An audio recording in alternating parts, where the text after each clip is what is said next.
วัสดีค่ะวันนี้ก็พบกับช่องคบคิดนะครับใช่เดี๋ยววันนี้นะเราจะพาทุกคนไปจองที่นั่งรถไฟขบวนสุดฮิตของญี่ปุ่นเลยนั่นก็คือรถไฟขบวนยูฟูอินโนโมรินะคะวิ่งตรงจากฮากาตะเนี่ยไปยูฟูอินสู่สายที่เบปปุอ๋อที่เขาว่ากันจองง่ายๆใช่ไหมแม่หนูเห็นแม่นั่งจ้องหน้าคอมทั้งวันเลยถูกและถ้าใครไม่อยากมีเซอร์ไพรส์นะคะแนะนำให้จองที่นั่งล่วงหน้าออนไลน์ไปก่อนเลยเพราะว่ารถไฟขบวนนี้เนี่ยเขาเป็นขบวนที่ต้องจองที่นั่งทั้งหมดไม่มีนอนรีเซิร์ฟซีทนะน้องอย่างเงี้ยเขามีให้จองก่อนตั้ง1 เดือนเลยใช่ไหมแม่ใช่แต่ก็อย่าชะล่าใจนะคะแนะนำให้จองตั้งแต่เนิ่นๆเลยยิ่งเป็นที่นั่งวิวดีๆมุมยอดฮิตเนี่ยนะกดแย่งจองกันหน้าดูเลย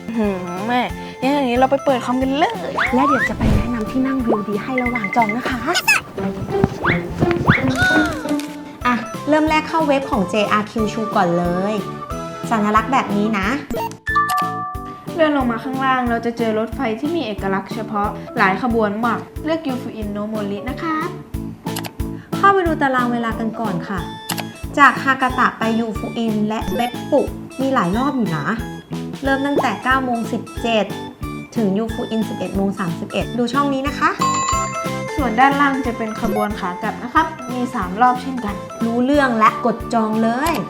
เลือกภาษาตรงนี้นะครับเราซื้อ JRQ Chu Pass จากคู๊กมาแล้วก็มากดจองที่นั่งได้เลยค่ะการจองผ่านทางออนไลน์ล่วงหน้าเนี่ยมีค่าใช้จ่ายเพิ่มนะทุกคนผู้ใหญ่ 1,000 เยนเด็ก500 เยนกดเข้าไปใครยังไม่เคยลงทะเบียนต้องมาขั้นตอนลงทะเบียนก่อนนะคะสามารถลงทะเบียนไว้ก่อนวันจองได้นะครับมาแวะดูตรงนี้นิดนึงค่ะทุกคนอันนี้คือเวลาที่ญี่ปุ่นนะเร็วกว่าเรา2 ชั่วโมงส่วนฝั่งขวาคือเวลาของประเทศเราครับสำคัญนะเพราะเวลาที่สามารถทำการจองได้หรือว่าออฟฟิศอาวเนี่ยต้องดูตามเวลาญี่ปุ่นพร้อมแล้วกดลงทะเบียนค่ะหน้านี้เป็นการยอมรับเงื่อนไขต่างๆเลื่อนไปล่างสุดติ๊กยอมรับเงื่อนไขกดถัดไปต่อไปกรอกที่อยู่อีเมลเพื่อให้เขาส่งพาสเวิร์ดการลงทะเบียนมาให้เรานะกดลงทะเบียนเขาบอกยอมรับการลงทะเบียนที่อยู่อีเมลของเราแล้วเอาไปเปิดเมลเราดูฮะอย่าเพิ่งปิดหน้าต่างการจองนะทุกคนใช่เพราะเดี๋ยวเราต้องเอาพาสเวิร์ดที่ได้จากเมลมาใช้นี่เขาให้พาสเวิร์ดชั่วคราวมาละนั่นแหละก๊อปปี้หรือว่าจดไว้เลยกลับไปลงทะเบียนต่อให้จบด้วยลิงก์นี้นะคะกลับมาแล้วช่องนี้คือคนที่จองผ่านเอเจนต์แบบเราต้องมาเลือกชื่อเอเจนซี่ตรงนี้ของเราคือครู๊กนะต่อไปใส่หมายเลขการจองตรงนี้นะครับใส่ชื่อให้ตรงกับตอนซื้อ JR Pass นะคะต่อไปนี่แหละตรงนี้เอาพาสเวิร์ดชั่วคราวที่ได้จากอีเมลมาใส่ตรงนี้เลยจากนั้นตั้งพาสเวิร์ดใหม่เองตามเงื่อนไขด้านล่างได้เลยครับกด Set Passwordเสร็จสิ้นการลงทะเบียนแล้วพรุ่งนี้เข้าใหม่ก็ล็อกอินได้เลยหรือถ้าใครจะกลับไปจองที่นั่งเลยก็กด To Top Page กดจองที่นั่งเลยนะเลือกขบวนรถไฟกดคำว่า Reserve Seat ตอนนี้เรากลับมาทำเช้าของอีกวันนะคะเริ่มเปิดวันใหม่ให้จองคือ8 โมงเช้าเวลาไทยเลือกวันที่โอ้โหเลยไป8 นาทีแล้วเนี่ยพวกโมจะเอาผ้าเข้าเครื่องอยู่เนี่ยรีบเลยใส่สถานีต้นทางฮากาตะด้านขวาคือสถานีปลายทางยูฟูอินกดจำนวนที่นั่งครั้งหนึ่งจองได้สูงสุด7 คนนะคะบ้านเราผู้ใหญ่4กดค้นหาอันนี้ต้องดูนิดนึงนะทุกคนต้องเลือกขบวนที่เขียนยูฟูอินโนโมรินะถ้ายูฟูเฉยๆจะเป็นขบวนธรรมดาเราเลือกออกจากฮากาตะ 9:17 ได้ขบวนโนโมริ1กดเลือกตรงนี้เราเลือกคำว่า sit together if possible นะทุกคนแล้วไปเลือกที่นั่งจากแผนผังได้เลย